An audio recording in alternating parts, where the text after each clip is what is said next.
The next time you're in the shower and Chris and Dave stop in, say the SmorgShow Podcast is going to make me rich and win.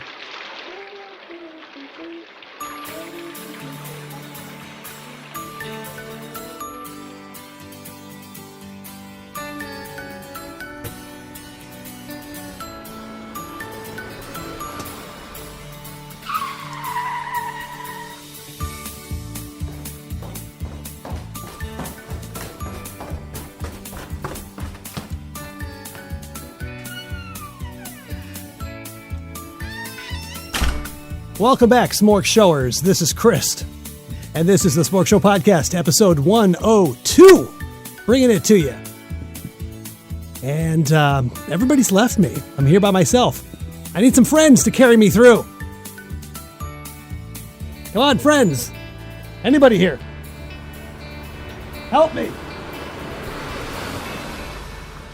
Yeah. Oh, no, over there. Yeah. That guy never gets it right. Ta-da. A little closer this time. Hey, guys. Welcome back to the SmorgShow Lounge. Oh, man. I cannot get that guy to drop me off at the right address. Yeah, we need to work on that. What are you telling him? What directions are you giving him? You're at 28 South Muslim, right? Exactly. Yeah, well, so why can't you get it right? I don't know. It's the caddy, man. So, what do you expect for minimum wage? We are the SmorgShow trio. Let's call us that. How about that? I'm Chris, and this is my good friends here, Dave Jackson and Jerry Malaskis. We were all really tight knit in the old days, tightly wound. We did nothing. We did nothing without each other. I'm still pretty tightly wound. Same here. Tightly wound. We didn't go anywhere without each other. Remember those days? Yeah. Yeah, we did. Yeah, people didn't see us individually. Yeah, we were a brand before there was branding. We were, yes. But it's so good that we've kept these relationships going after so many years. I mean, how many years has it been? It's 39 It's been years. like 840 years, I think, since we've known each other. Yeah. Collectively. Seems like a millennium, yeah. Well, every one of us, let's call it 40 years. 120 years have gone by individually if we add up all our time together. Hey, sorry, I'm off to a rocky start here. This is episode 102. I have no idea where this show is going today. Let's just put that out on the table right now. This is the first episode of the new format, which may or may not go as I'm planning because, you get into the spontaneous mode. I had said in the last episode that I wanted to make these shows more into a soundbite, more of a condensed format. Just a vignette. A vignette. Well, I don't know. Yeah, I know where you're going with this. I don't know where I'm going either, so I'm just going to stop right there. No, because I think the podcast, for it to be easily digestible for the average consumer, it needs to be quick. This fast-paced culture that we have today, people don't have attention span to sit for 2 hours and listening to, quite honestly, any of us.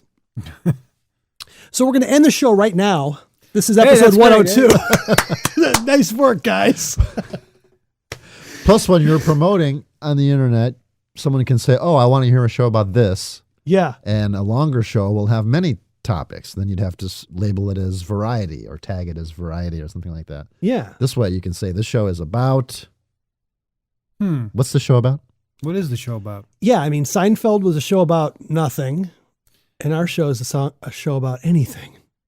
Wow. I have no idea what the show is about. And that's been our problem.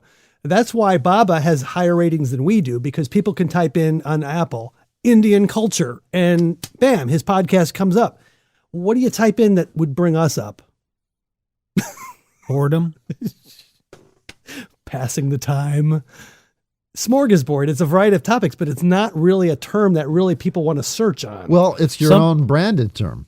You own that brand. The smorg. I own the brand, but what is it? I mean, I know what it is myself, but no one knows what that is. You have to make them know. I know. That's my problem. I'm a marketing major. I've had 30 years in marketing, and I don't know how to market my own show. So it's beating Baba's podcast. Yeah.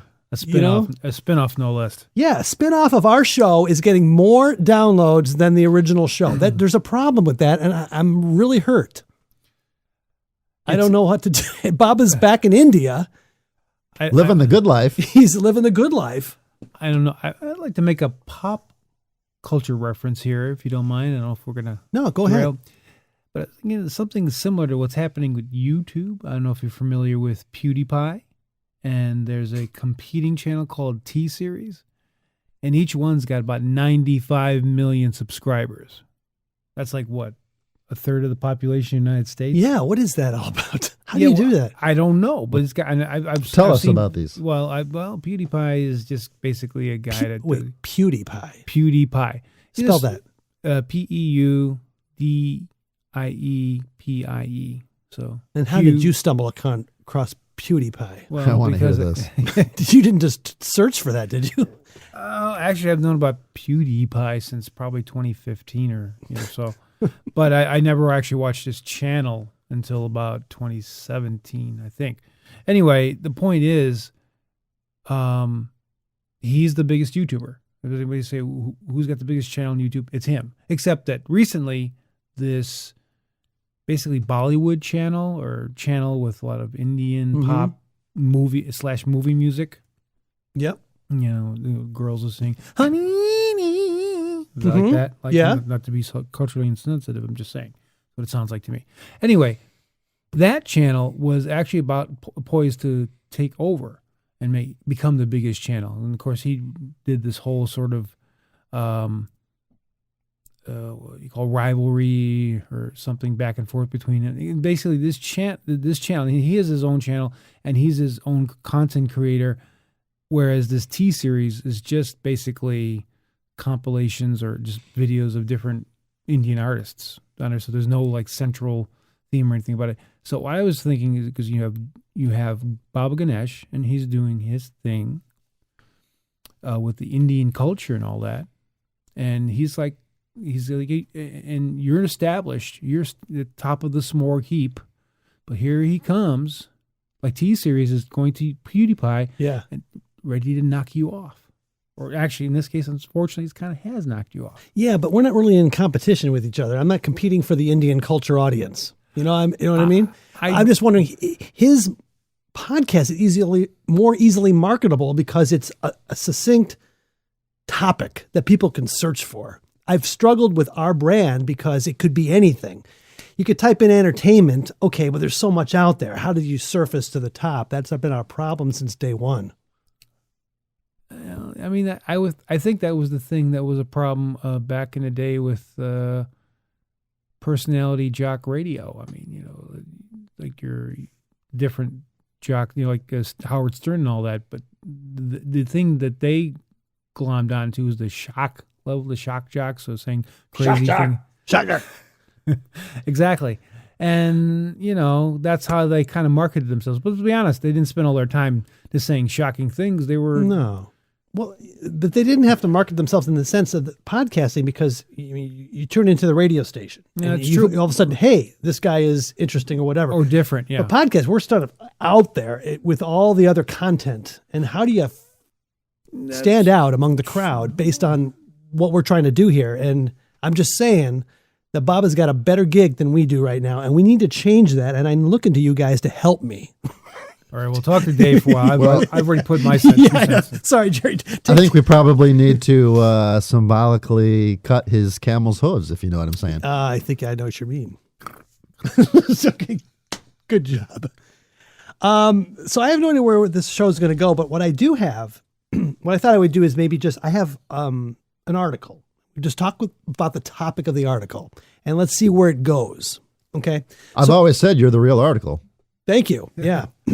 So I'm going to get out my reader glasses because that's where we've come, guys. We are We're all there, brother. We're in their 50s, 50 something, and I need these reader glasses to read in dim light because we have red light in here, and it's not the best. When I go out to restaurants now, I can't read the menu. Oh, there's a commercial about that where they bring the giant menu to the guy. Yeah, right. You seen that? I've heard somebody mention that Yeah, before. it's a giant menu. Yeah, that's what I need when I go to a restaurant now. Could I have the giant menu, please? Well, what happens if I can't read the menu and I'm like really struggling? It's really embarrassing because like arm extensions don't even work in this kind of lighting. I'm looking over at Kim and I said, "Can I use your reading glasses?" And she's got those like tortoise shell, nice little, designer. And I'm like looking around, putting my glasses on, looking down in my lap. It's like, okay. Find the first thing on the menu that looks good so I can get these glasses off. That's where I am now. So, well, they need to put like a huge headlight on the reading glasses so that you can see what you're reading. Yeah. But for some reason, the readers just magnify things. It doesn't really make, it's not a prescription lens. No, it's like, it just makes things bigger. Sorry, Dre. Sorry. I'm sorry. I hit a nerve there with that last comment. I guess you did. Okay. So there's an article, a story that I don't know if you guys heard this, but have you heard of the fashion brand that goes by the name of, and it's an acronym, but it's spelled FUCT? No. Okay. So there's this company, I guess it's outerwear, really? yeah. And this guy is trying to get his company trademarked. Okay. And it's being rejected by the trademark, whatever you call it. Commission or something? Yeah. Somewhere in this article, it talks about what the name of the company is. But there was a Supreme Court hearing about this because he's saying that it's free speech, blah, blah, blah. But yet it's scandalous or immoral. It shows it's under that heading. So they're not giving him the trademark. So I'll just read a little bit of this and see where this goes. So Eric Bernetti, his four-letter fashion brand starts with F and rhymes with duct. The federal government calls it scandalous and immoral and has refused to register the trademark. Brunetti has a different word for his brand and designs. It's thought-provoking. We wanted the viewer to question it. Like, is that pronounced the way I think it's pronounced? So he started selling clothing back in 1991. A couple weeks ago, the Supreme Court, this is written in the future, like it will hear this court. It already happened. I haven't heard the outcome of this. You know how the Supreme Court goes. You listen to the hearing and you don't hear the results until the last day of the session. So we won't probably hear anything till the end of June. But the Supreme Court heard the challenge to a part of the federal law that says officials should refuse to register trademarks that are scandalous and immoral. Brunetti says it should be struck down as unconstitutional restriction on speech. The government is defending the century-old provision. The Trump administration says in court papers that the law encourages trademarks that are appropriate for all audiences. It argues that it isn't restricting speech, but rather declining to promote it. Brunetti and others like him who are denied trademark registration under the scandalous provision can still use words that they wanted to register for their business, nonprofit or brand. They just don't get to have the benefits that come with registering a trademark. So for Brunetti, that would largely mean a better ability to go after counterfeiters who would knock off his designs. Brunetti would seem to have a strong argument. 2 years ago, the justices unanimously invalidated a related provision of federal law that told officials not to register disparaging trademarks. In that case, an Asian American rock band sued after the government refused to register its band name, The Slants, because it was seen as offensive to Asians.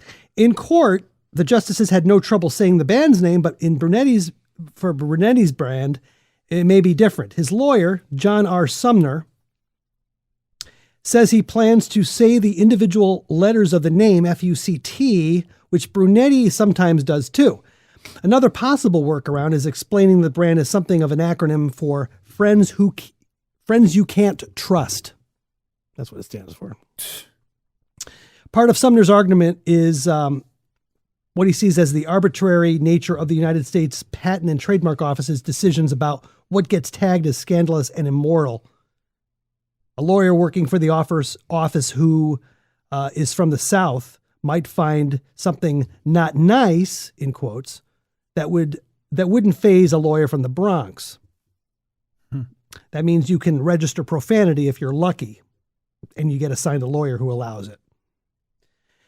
So in closing here, there was just some precedents here. So 2 New York university professors gave the argument substantial support in a brief they filed in the case. They showed that the office routinely refuses to register trademarks both by saying something is scandalous and, ironically, too confusingly similar to something that is already registered. For example, the officer refused to register FUK exclamation point T for being scandalous and immoral, but also confusingly similar to the already registered PHUKIT. Middle finger was also denied, but that's because Johnny Middle Finger was already registered. They also rejected cocaine, K-O space K-A-N-E, after cocaine was registered. So, I don't know. I don't know where this is going. I just thought it was interesting. I don't know what's going to be the outcome of this. Even if it does get registered, could you see a brand like that showing up in, Kohl's or Sears or Walmart or someplace like that? I don't see it ever happening. Skater shops, maybe. You'd have to get it online. Yeah, exactly. Well, it says here is if Brunetti wins, the public is unlikely to notice a whole lot of change, his lawyer said, because retailers will decide what products are appropriate for their customers. So Walmart and Target have already said that they're not going to carry this brand. So it's more about the whole knockoff counterfeiters. Well, he's not actually the first to kind of, we already mentioned a few examples, but there is actually a fairly well-known fashion brand that has done a play on that particular word that they, the F word, if you will. Yeah. And it's called FCUK. FCUK. Which is short for French Connection United Kingdom. That's the name of and they're a fashion brand out of Britain. And everybody looks at this, was that really? And you realize you just switched the 2 letters around. Now, did you know about that prior to this story? And you just looked it up? You just looked it up. Yeah. Okay. So yeah, but I'm just saying it is, and I don't know. They're from Britain, so maybe their trademark things different in Britain. Don't know. Yeah. Or how about that heavy metal song that came out in the 80s? FUCK. Remember that song? Oh, yeah. Was that like Quiet Riot or something? Or I don't know who it was. I thought it was Kiss. Is that what was it? FUCK? Yeah, I don't know. I mean, so why wasn't that a problem? Well, it wasn't getting trademarked. Everybody was hearing that song on the radio for about 2 weeks. Yeah. Oh yeah, for 2 weeks. That's probably one of the reasons why I didn't get to be too much of trouble losing the hit that long. Yeah. But I just thought it was just an interesting corollary with this British company that this guy is doing. But I think I have actually seen the label, now that you mentioned it, after all, because, if you look into those kind of places that sell like skater wear and, kind of hip hoppy type stuff, it looks like his stuff would be along those lines. Mm-hmm. So or he could pronounce it differently. That would be interesting too. Marketing. How would you pronounce it? Like with a U sound. A U sound. It would almost sound like a German word then. It'd be like Fugt. Fugt. That's what he's got to do. He's got to put an umlaut over it and say, hey, this is a German word. What's your problem? Yeah. You screaming against German people with that? Yeah. But, well, I wish him all the luck in the do. world. Stay tuned. On a future episode, I'll give you the outcome of it. Hey, Chris, I just want to say I hope he has an FUCT out of this. Yeah, well. Okay.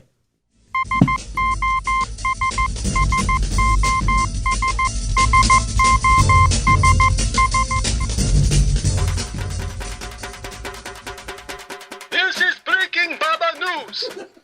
The simian menace in the city took a turn for the absurd on Monday afternoon when a monkey got inside a parked bus, switched on the engine, and took off in the second gear. The driver finally managed to regain control, but not before the vehicle had hit 2 other buses parked nearby. The bizarrely comic sequence of events began when the conductor of an Uttar Pradesh State Road Transport Corporation, also known as UPSRTC bus, from Firabit left the vehicle at the old roadway station to look for passengers. With half an hour to go until departure, the driver decided to take a quick nap. While the driver reclined in the last row, a monkey suddenly appeared and climbed inside the driver's cabin and managed to start the engine with the ignition key that was still in its slot. The driver, waking up, rushed towards the cabin and tried to chase the animal away. However, the panicked animal accidentally shifted the gear to the second level before jumping out of the bus. Passengers, seeing the pilotless vehicle headed their way, ran helter-skelter, while the duty staff at the control room nearby were unable to find the reason behind the disturbance. According to the UPSRTC regional manager, S.K. Sharma, the driver managed to regain control of the bus, but not before he hit two other parked buses, said Sharma. Monkeys have become a regular menace at bus stations and workshops where they often fiddle with vehicles undergoing repairs. They have also damaged CCTV cameras at stations. 3 years ago, we had taken the help of municipal authorities to get rid of them, but they have returned again, Sharma added. The manager stated that UPSRTC is holding talks with municipal authorities to requisition the services of an agency to catch hold of the monkeys around the bus station and transfer them elsewhere. This is Breaking Baba News.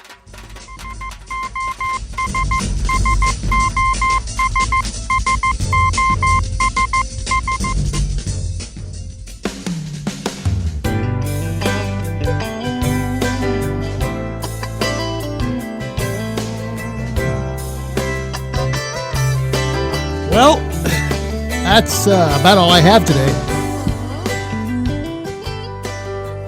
How do you like the short, format? It was sweet. Sweet. We'll be back very again soon for more entertainment. Thanks, guys. No problem. Thanks.